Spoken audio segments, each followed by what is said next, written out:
I understand that individuals have anxiety, and if this is a way to ease their anxiety on a interaction with a police officer, that's fine. We understand.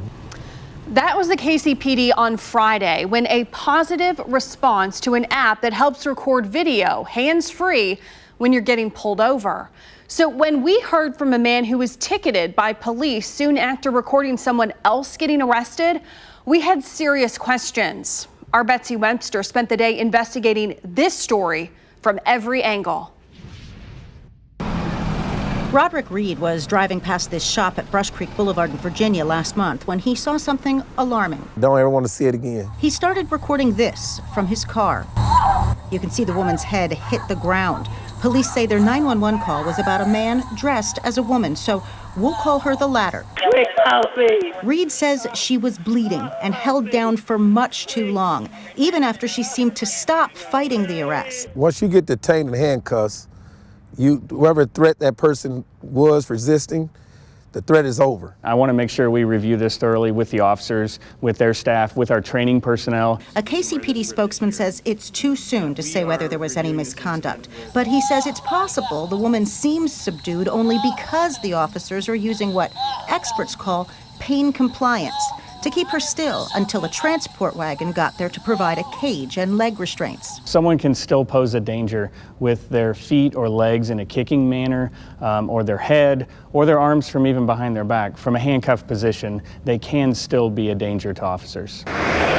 Case in point, just last week, a man in handcuffs grabbed the gun of a Trenton, Missouri officer and shot her.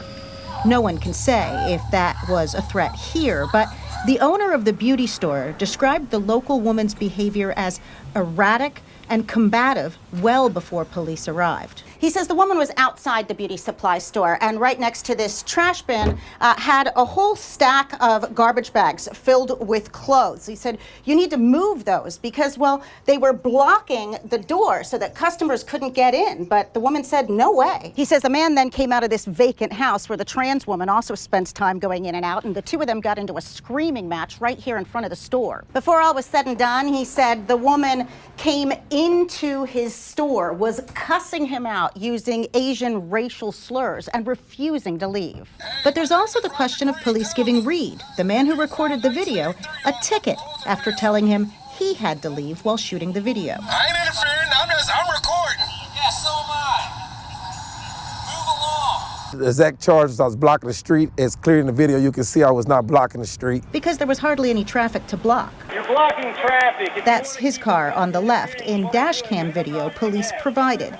They say the only reason he was told to move along was because he was stopped in the road for several minutes, though he did eventually pull to the curb about a minute and a half after being told to move. If he had pulled to the side of the road, instead of stopping for a significant period of time, pulled to the side of the road, gotten out, been on the sidewalk, or a safe distance away, we welcome that. Reed will gladly take it up with the judge for the sake of the woman now facing charges of trespassing, disorderly conduct, resisting arrest, and possession of drug paraphernalia. I wish I could have helped her, I really do, but I couldn't because they were the law. But in the process, I got a chance to help her this way. We'll be checking back with police regularly to see what their internal investigation reveals. Betsy Webster, KCTV5 News. We did reach out to Mayor-elect Quinton Lucas to get his reaction to the video and the police response. We have yet to hear back.